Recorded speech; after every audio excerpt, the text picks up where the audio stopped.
بسم الله الرحمن الرحيم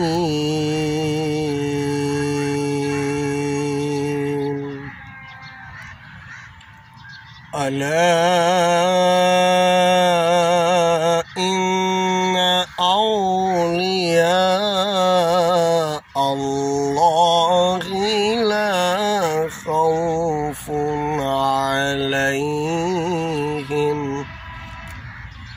لا خوف عليهم ولا هم يحزنون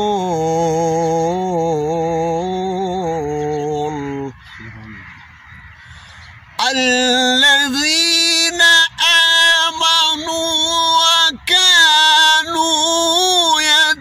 يتقون لهم البشرى في الحياة الدنيا وفي الآخرة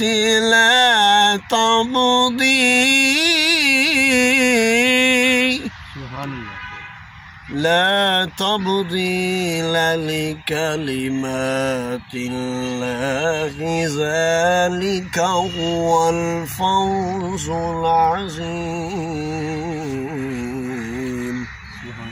صدق الله